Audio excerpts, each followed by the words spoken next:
Hello, I'm Benny Westside. Today we're talking about Dark Dimension 6 Cosmic and my reflections on it. I want to talk about the characters I used, a little bit about the nodes. We did this a couple days ago for Global, so I wanted to do it again for Cosmic. I also have prepared some graphics that you can see, and I'll post these links in the video description. So these top five characters are the ones I used. I'm gonna start with Kang and Vahl, who I would say are the stars. So Kang is just amazing. He actually has no drawbacks. He's a tech character, which is an underutilized and kind of neglected origin. So putting your tech gear into him uh, shouldn't cause any pain at all. He has great stats, but beyond that, he has a lot of things in his kit that help him do better in Dark Dimension. Looking at his passive, the speed bar on spawn can really help uh, put your team at an advantage and help you set up for the node, whether you get to control an enemy or set up some resilience effects like a defense up, that can really make the difference. I had a very fast team as is, and having this extra speed advantage meant a lot of my team often went before the enemies, so that was very valuable. Also on his passive is this clause where on his turn he's going to send back two debuffs basically, and then he's gonna steal 3% health from everybody. In Dark Dimension, because these characters have jacked health stats, any percent based health or percent based damage is very helpful. It's very valuable. So getting that 3% is great. It also means that on turn he basically heals up to full, and that's great. It makes him a more resilient character. He also has speed bar mechanics to gain speed bar when an enemy gets speed up. There's a couple Black Widows in there; those really help him get going. And then on his basic as well and ISO attack, he's gonna get speed bar. Speaking of speed bar, his ultimate is a rewind, which can come helpful. It also applies defense down to everybody, so if you're taking Kestrel, that uh, really helps actually. And then one thing that's sneakily good on his ultimate and his special is in the beginning he clears all barrier. We talked about the jacked health stats. The barrier scales with that, so the enemies are going to have a lot of barrier that your abilities normally would have to chew through. But because he doesn't clear barrier by percentage, he clears all barrier. It could mean up to 30% of an enemy's health that you're just not having to fight through. So that's really great. I can't recommend King enough, and I don't think anybody's had anything bad to say about him. Uh, just bring King. There's no other or better tech character that you'd rather bring. Speaking of other shoe-ins, Vahl is amazing. Vahl is the Dark Dimension character. They were designed for this and they perform. They have really high damage and health stats as is, but they also have other mechanics that amplify this. So they have this exposed mechanic, right? And you're familiar with it from Raid and maybe Crucible. Um, Whenever their basic and their special apply exposed. When any of your allies hits into an enemy exposed, they're going to gain speed bar, ability energy. They're gonna clear a buff, clear a debuff, and they're going to steal 5% health from that enemy or from the uh, exposed enemy with the lowest health. 5%. That's great. It can mean a lot.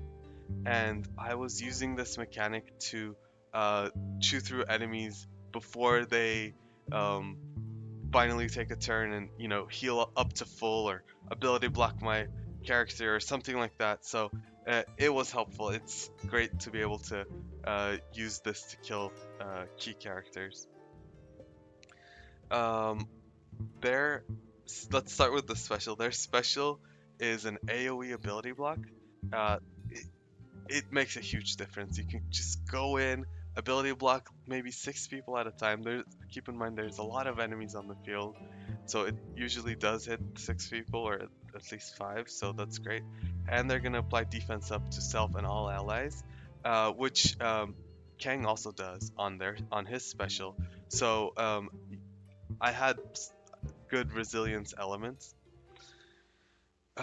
So that's the special. It's gonna apply the exposed, which is great. And then let's get to their ultimate. This is a huge cooldown, but as I said, they have ways of gaining ability energy and turn meter, so it comes a little more frequently than this screen might suggest.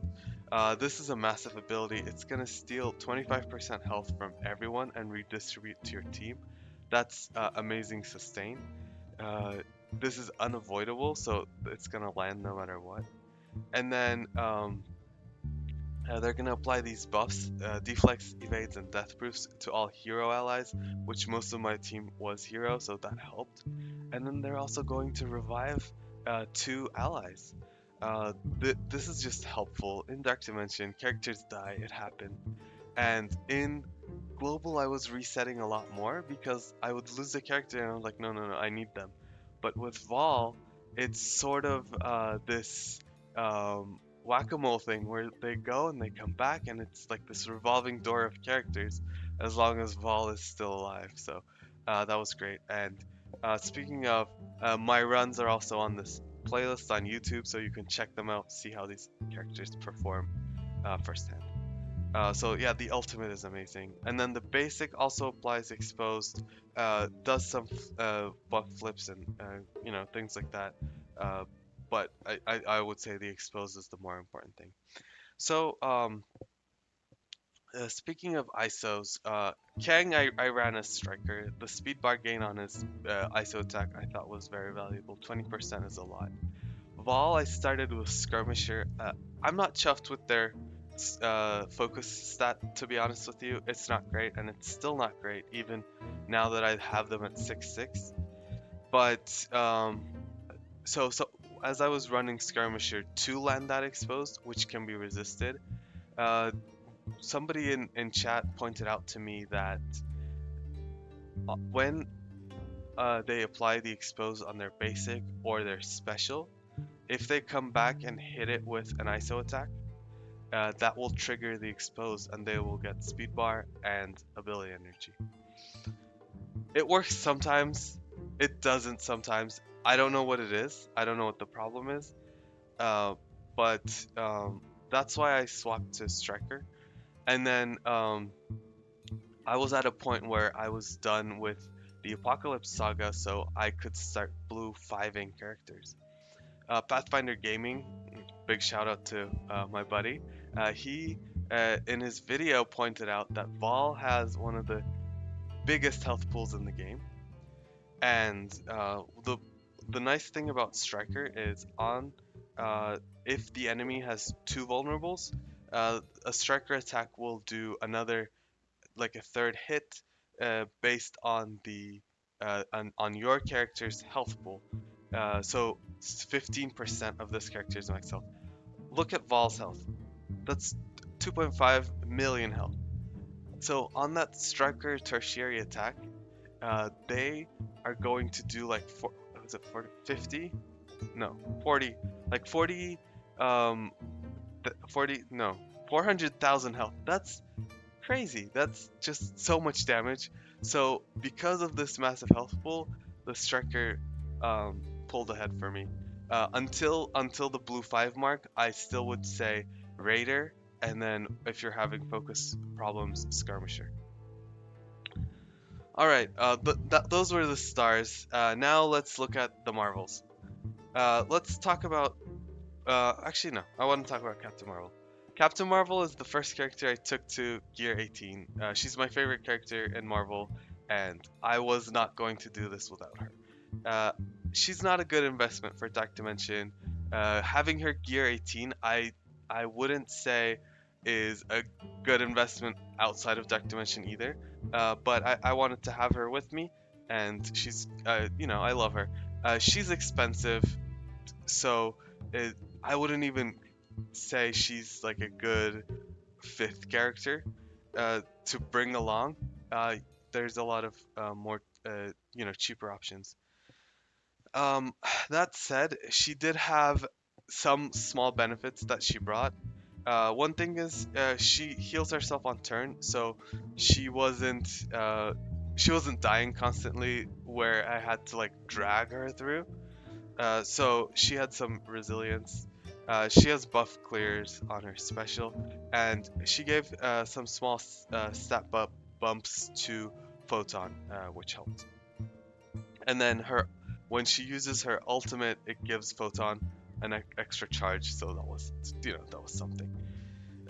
Beyond that, I started unrestricted with her as a healer to see if I could provide some sustain to the team, but I quickly swapped to Skirmisher to provide vulnerables for the team, which is what I ran her in Dark Dimension Cosmic as well, to provide enough vulnerables for Kang and Vahl. So she was a Skirmisher for me. And then moving on to the next Marvel, Photon. She's great for Dark Dimension. She also has great stats, and she has some things in her kit that make her especially helpful in Dark Dimension. One thing she does lack is self-sustain, so she is going to rely on Vahl to keep her, alive or get revived. On her passive, she has a speed bar mechanic where if once she has 5 charges, she'll gain 20% speed bar. Beyond that, it's not like crazy benefits that she brings. She lowers accuracy by an additional 100% on enemies with blind. So somebody like a Daredevil or an Apocalypse, you could, uh, neutralize their 200% accuracy, but that's very niche, and I don't think it ever came into use for me. Let's look at some of her cooler abilities. Her basic does 5% damage, which is it doesn't steal the health, but it does 5% of the enemy's max health, which is, as we discussed earlier, is great in Dark Dimension. Her special applies blind AoE. This was very, very useful. There's a Morgan Le Fay in there. There's a couple other characters. Blinding them just neutralized their killer abilities, so that was very helpful for me, and she has extra focus for this. And then her ultimate is very nice, where she's gonna, again, third character that does this on my team, she's gonna apply defense up to the whole team for 2 turns. And then because I had Captain Marvel, it was nice that she was applying speed up to her and ability energy for her, and she's doing those for herself as well. And then she's also applying offense down to everybody for 2 turns, which also helps your resilience.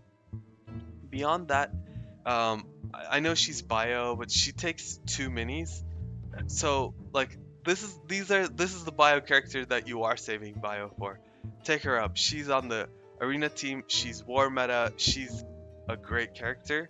Um, I don't know why you wouldn't take her. She's great. I would invest in her. As the secret defenders are about to fill in, we're gonna see her in arena. Having her big is gonna be helpful. You're seeing her striker here. That's what I use her as on A-Force. But in Dark Dimension 6, I had her as skirmisher so that the vulnerable balance wasn't off. Striker is also great because of this 5% health steal. And in fact, maybe it would have been better, but I think I just wanted Kang and Vahl to be set. Maybe on my second run, I'll try to run her as a striker. Okay, finally, the dud of the team, Ikaris. So this is gonna be a little more, um, maybe not controversial, but spicy, let's say. So Icarus was one of the earliest characters that I took up before Unrestricted.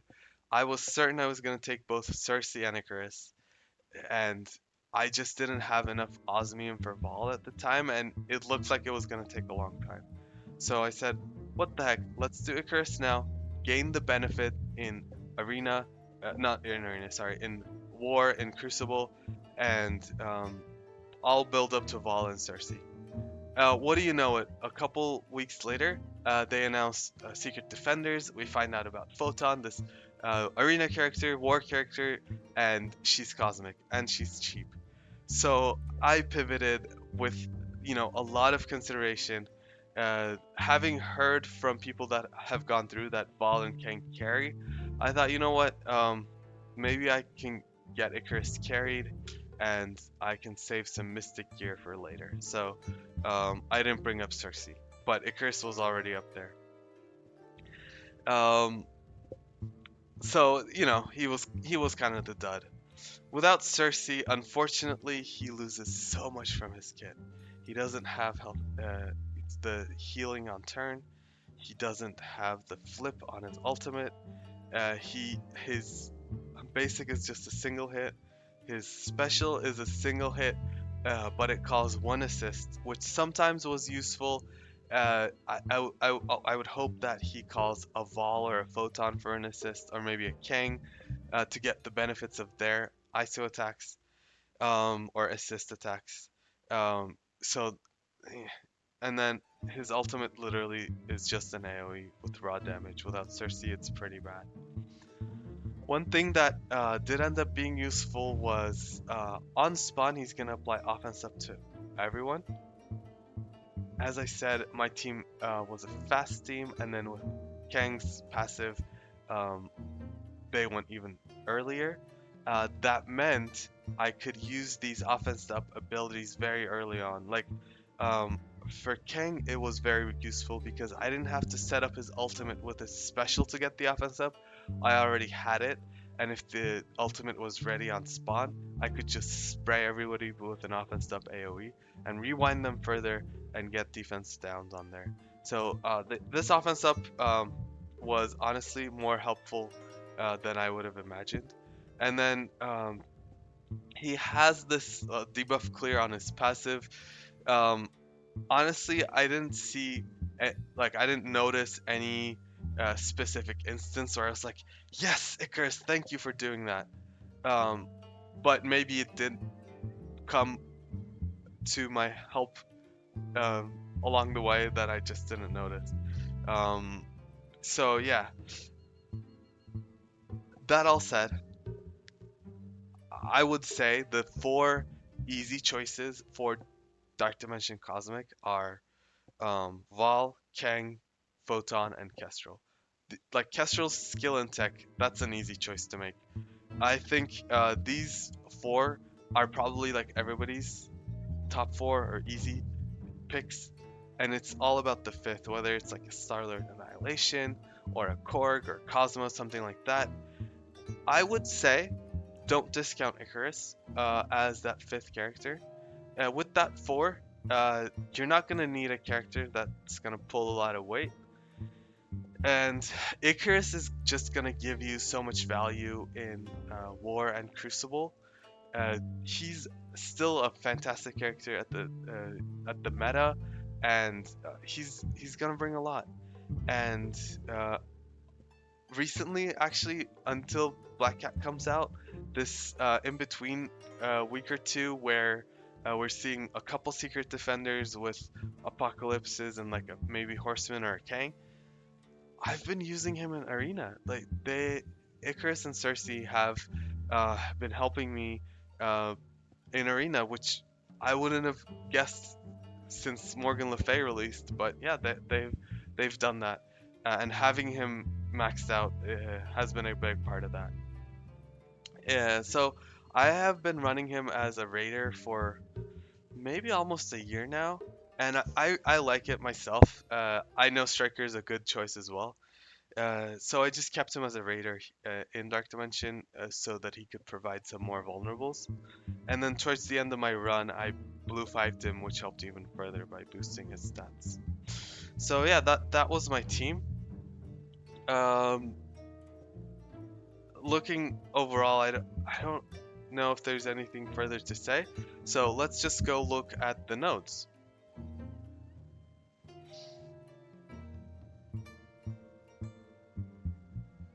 Okay, so this is the first cosmic node. Uh, I was able to get through it in just 2 attacks. That was actually pretty impressive. I was surprised. I thought it would take longer because my Photon was small. My Captain Marvel and Ikaris weren't doing all that much. It was just on Vahl and Kang, but Photon did pull her weight, and Ikaris and Captain Marvel just did what they could, and it was a quick fight. So uh, I I liked it. The second note took a little longer. I thought towards the end there was a moment where I kind of stalled. You can see that's like a 9 million attack. It was almost like a sack. I think I got into like a knot or something. I just needed a reset day, and then I was able to get through it. Yeah, mission 7 was a little tougher than 6, and I'm hearing from like my alliance mates that 7 um, is kind of a tough node for them as well, and they're running different teams obviously, but 7 might pose some issues. And then in 8, there is some Gamma members. There's a Red Hulk, there's an Apocalypse, and then subsequently there's a Morgan Le Fay with basically her full Darkhold team. So this node is not easy. Uh, it took me 7 attacks, which isn't horrible. It's better than some of my earlier unrestricted or global attacks. But it took a while. You're gonna see these 4 million, 5 million attacks that sort of ended up being sacks and like trying to get cooldowns and resets up. But one thing here, this my first attack was 174 million. I got uh, very far into the node on the day one, and then it was just chipping away at it to get to the end. So one thing was at some point, Kang took his turn when there was one enemy left with very little health. So Kang's passive with that 3% health steal killed that enemy. When that enemy died, um, Kang still hadn't taken his actual turn or his attack. It loaded the new wave, but they didn't count as having spawned necessarily, so they didn't do their things that are on their passives as on spawn. That's too much explanation. What happened was Apocalypse loaded in, but he didn't get his safeguard and immunity up yet because it was still the middle of Kang's turn. He would have gotten it after Kang's turn was over. This happens every now and then in raids or Crucible. Not Crucible, sorry, in raids or like Scourges. Like if a passive kills off a wave, the next wave waits until the turn is over to properly spawn. So what meant was, essentially, because it's Kang's turn, I was able to use Kang's basic to disrupt Apocalypse to prevent him from getting immunity and safeguard, which was very lucky. I don't know if it's a bug or it's just a mechanic that they have no way to get around. I don't know what it is. Call me a cheater. It happened and it was pretty glorious, I'll be honest. I got to control him because I disrupted him, and then Vahl came with an ability block, and we were like Apocalypse was not an issue. That was amazing. You can see my uh, first attack in the Cosmic node, Cosmic 8, on my channel. That was actually pretty fun, and we were having fun in chat as well. And then that that said, when they gave me that win, and then they took it away because after I killed Apocalypse and Red Hulk, Morgan Le Fay spawned in, and she has Wong and like Doctor Strange, and I think Agatha was there as well. and it was tough for a couple days. It was just a lot of safeguards and defense ups on spawn, trying to get through them. But eventually, by stacking like the 5% from Photon Basic, 3% from Kang Passive, 5% from Vahl's Exposed, and like whittling down, I was finally able to get Morgan. And that day was probably my favorite day in Dark Dimension.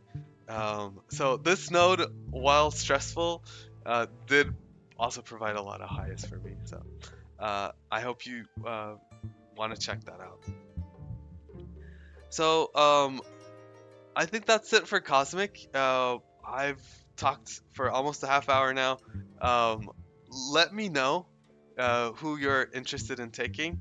Uh, I hope you have fun. Consider taking y- characters you like.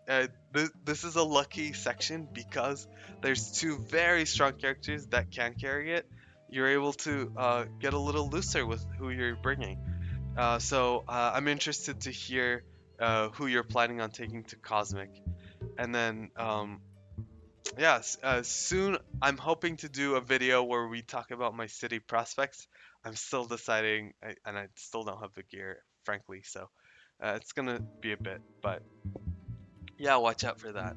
Thank you for looking over Cosmic with me, and I hope to see you in the next one.